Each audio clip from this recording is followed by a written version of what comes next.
In today's seminar, we dive headfirst into a particularly complex topic at this moment in history. Polls, analysis of congressional votes, and even sheer common sense tells us that we are living in a time of deep political division and controversy over issues that strike at the very core of our democratic society. How should teachers handle discussions of politics in the classroom? And when it comes to bringing their own politics into the classroom, how much is too much? The times we live in are full of political issues that are simultaneously important components of students' education and intensely controversial. Climate change, tax reform, foreign policy, and immigration come to mind, but the list could go on for hours. At a time when the headlines are filled with things like Charlottesville, mass gun violence, escalating consequences of climate change, police killings of unarmed African Americans, indictments of key members of the presidential administration, the repeal of health care, the opioid addiction crisis, building a wall on the Mexican border, and a seemingly endless stream of tweets from the president that pour salt in the wounds of racism, sexism, and xenophobia, teachers are placed in the particularly complicated position of figuring out how to navigate the political minefield responsibly with their students. While there is, from our research at least, surprisingly little guidance offered to teachers on how to best answer these questions, there are quite strong opinions from scholars and practitioners alike. Diana Hess, Dean of the School of Education at the University of Wisconsin-Madison, and Paula McAvoy, also a professor at Madison, are authors of the book, The Political Classroom: Evidence and Ethics in Democratic Education. From their research, the professors offer some guidelines and insights as to how teachers should approach teaching controversial political issues in the classroom. They cite politically controversial discussions as extremely valuable learning opportunities, quote, where young people are learning to deliberate about political questions, and then, through deliberation, students are learning about the issues. They're learning how to form arguments and how to weigh evidence, unquote. Their research showed that students both find these discussions highly engaging, and they tend to learn a great deal, both content and skills, from participating in them. The authors then go on to note that the evidence suggests there are excellent teachers on both sides of the fence, those who bring their politics into the classroom and those who don't. Quote, we don't believe there is one right answer to this, and we think empirically we can show that there's not, unquote. The authors did note, however, that the distinction between issues that we should consider settled issues and issues that are open is one that they suggest where there are some issues that are settled and shouldn't be taught as open to the students. Doing so would be dishonest with young people. For example, the question about whether climate change is occurring, that's a settled issue. The question is actually what to do about climate change. That is an open issue. In an October 2016 Washington Post article, a group of 10 former state and national teachers of the year from states as disparate on the political spectrum as New York, Utah, Georgia, and Florida were quoted taking a strong stand that teachers must take a public stance on the 2016 election. As teachers, they said, we strongly oppose Donald Trump's candidacy for president. Our students and our country deserve better. In our two-party system, that means we must support Hillary Clinton, the only candidate with a legitimate shot to beat him. We believe that she will uphold the core American values of civility, equality, and dignity for all. Jeff, that sounds all well and good, and I would love to read the study by Hess and McAvoy when I have time, but this is an issue that's impacting classrooms right now. So across the country, we're dealing with teachers in schools that are in hot water for their politics in the classroom. In Maryland, a set of teachers were asked to take down their Women's March posters because school officials deemed them to be anti-Trump and too political. In New Jersey, a yearbook staff is in hot water for photoshopping out students' t-shirts that had any reference to Trump. And across the country, you have football players and cheerleaders being suspended, in some cases being kicked off teams for taking a knee during the national anthem in solidarity with NFL players who are protesting racial injustice. So when it comes to dealing with these issues in a concrete manner right now in the classroom, we figured we'd get some help and some input from some experts out there. So for our seminar, we got some experts coming in to help us dissect these issues and see really what a classroom teacher and a school administrator should do when it comes to bringing politics in the classroom. All right, so for today's seminar, we're joined by two very special guests. Seated to my right is Alyssa Solis, who's a student intern through the Cal State system, currently preparing to become a secondary science teacher. And to her right is Dr. Akita Kassane Long, who is a professor at the University of Laverne, currently working with the next generation of teachers. And word on the street is that she has an extensive career in education spanning 35 years in Los Angeles Unified, working at schools in South Los Angeles and Watts as both a teacher and a principal. Thank you both for joining us on all of the above. Thank you. So to kick off today's seminar, our first question is, with this complex idea in mind, when teachers bring their own politics into the classroom, how much is too much? Well, I believe that teachers have a rare opportunity now in the political climate that exists. They have an opportunity to present the facts, and the facts are very evident that we have quite a controversial president who, by many standards, people believe that he is a disservice to the office of the presidency. That's the popular belief. Only 38% of the people think that he's doing an acceptable job. So even if we believe that Donald Trump is not serving the office of the presidency well, I think it's an opportunity for teachers to present the facts, present the tweets, present the news, and ask the children to weigh the evidence and create arguments for why this might not align with the values of our Constitution, why it might not align with the values that maybe the founding fathers had in mind when they framed the Constitution. I think it's an absolutely outstanding teachable moment. And the more that the teachers can set the stage for children to consider those issues, the higher the level of instruction becomes. Yeah. I definitely think when a student asks you directly a question, they can tell when you're editing and they can tell when you're holding back. So my policy has been if a student asks you a question up front, you should be as open as possible with them, especially if it's a one-on-one encounter. I don't really know the limitations yet, since I'm such a new teacher, about using the classroom as a platform for crowbarring your political opinions into something, but I'm hoping that teachers can plan as often as possible to integrate it. But for me, so far it's been one-on-one interactions. That's still something I'm trying to learn to balance. So I'm hearing you both sort of describe that there is a place in the classroom for examining Absolutely. these issues, Absolutely. and that a responsible education includes that. As we think about, in this day and age, so many complex, racially charged issues that touch on very sensitive issues of gender and immigration.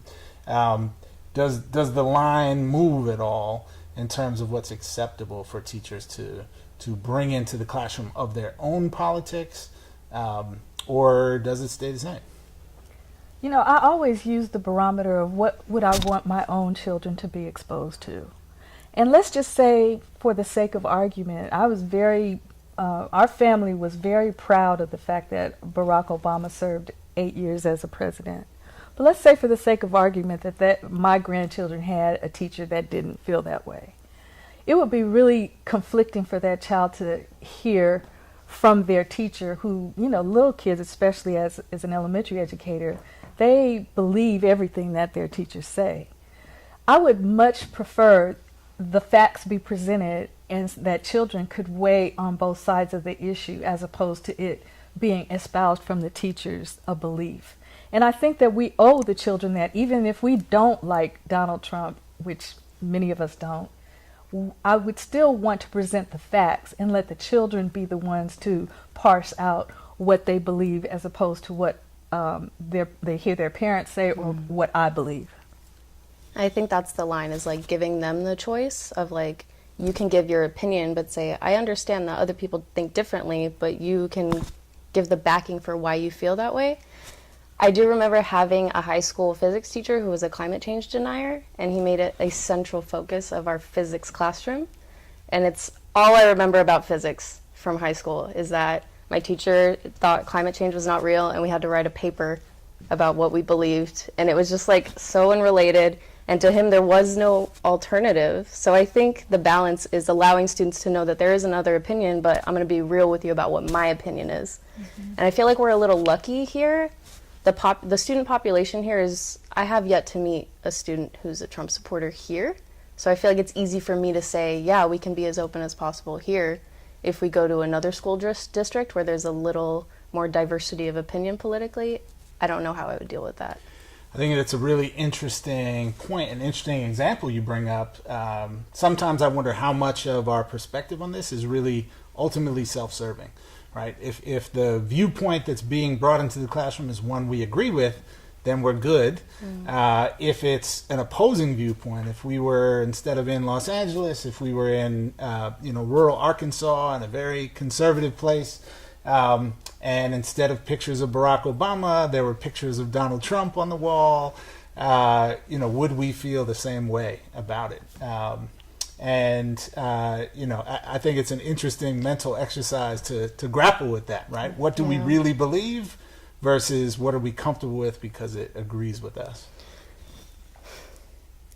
I think that's a hard one to, I again go back to the example of my own grandchildren, and would I have them in a place that would not reflect the values of the home and not reflect the values that we're trying to raise them to believe. So I would, even in that example, I would try to have my children in places where their opinions would be valued and diverse schools of thought could be aired in an impartial arena.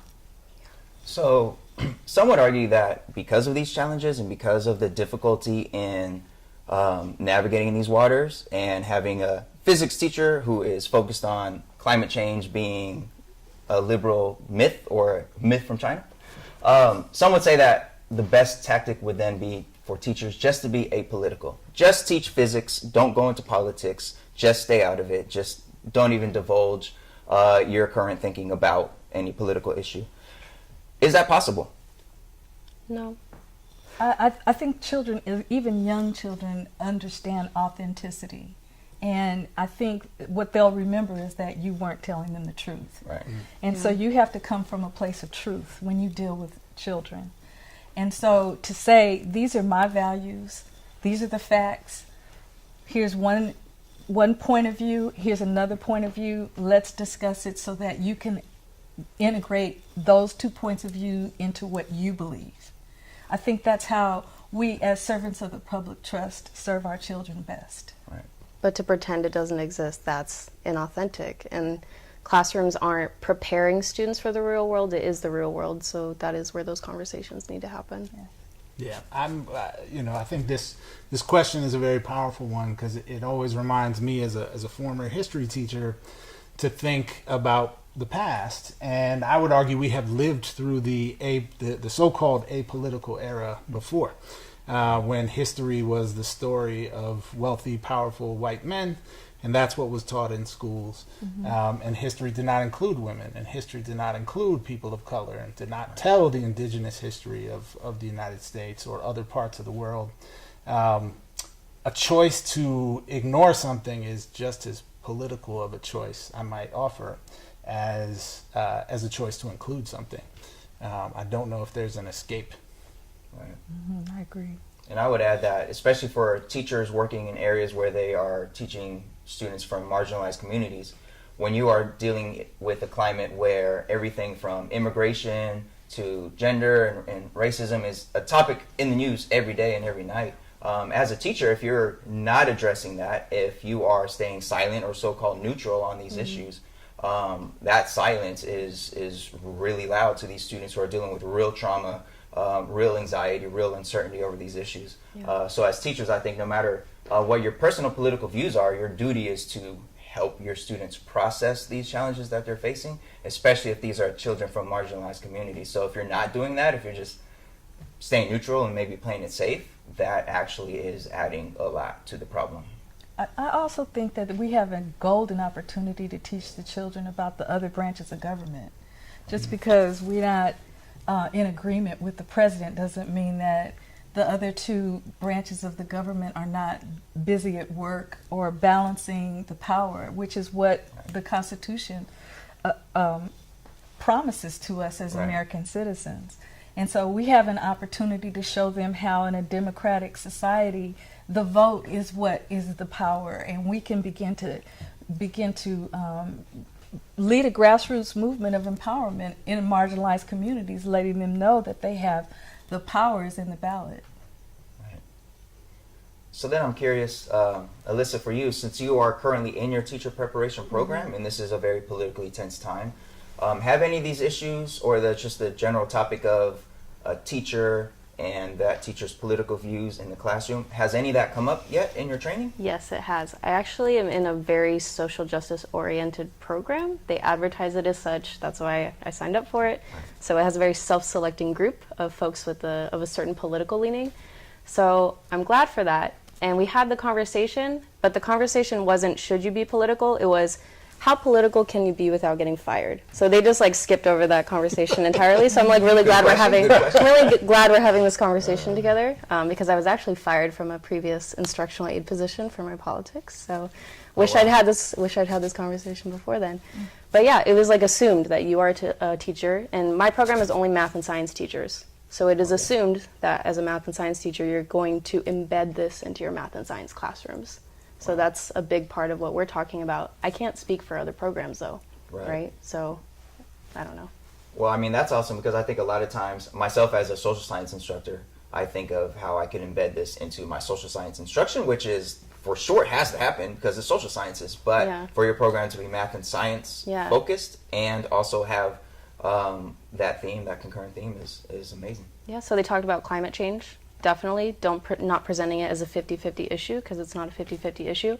And then more interestingly, embedding eugenics into our genetics unit.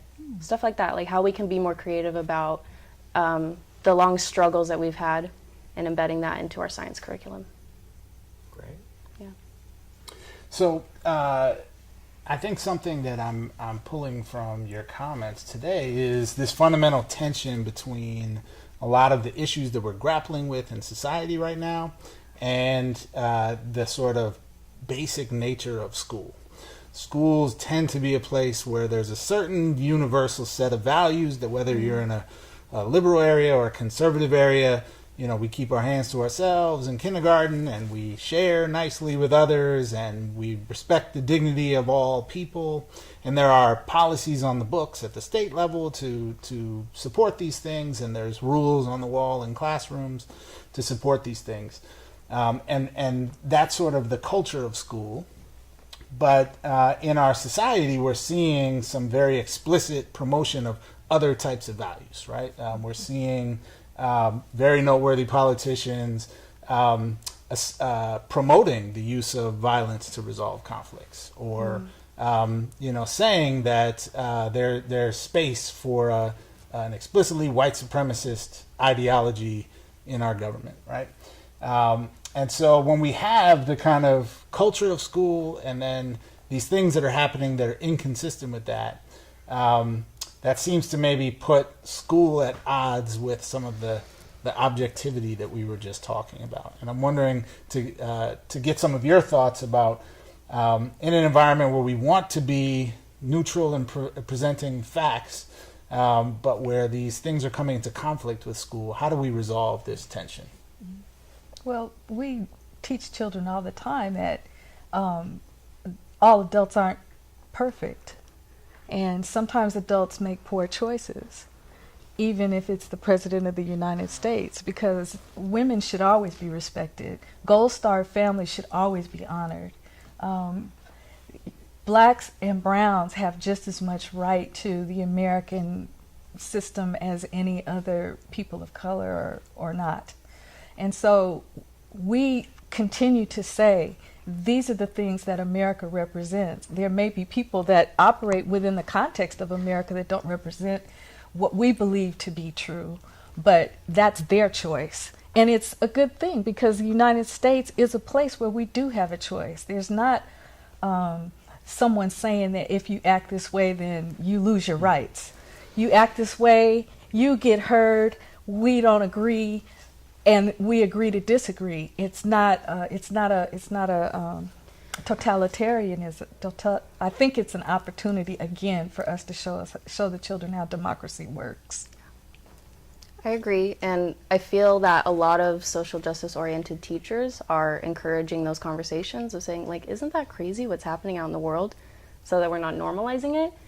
But I also see when I observe teachers that they'll encourage students to be critical of things that are so far away and like at the presidential level, but as soon as a student directs that attention towards something in our school community or something at the district level or in the city, suddenly I don't feel like teachers are as willing to engage in that conversation. Like when a student says, oh, this happened, like, oh, I think that teacher's racist. It's like, oh, we're gonna maybe cut that conversation short. I feel like it's a little scarier when the students are bringing up issues in our immediate community, and that's something I'd like to see teachers maybe try to take on a little more head on. Mm-hmm.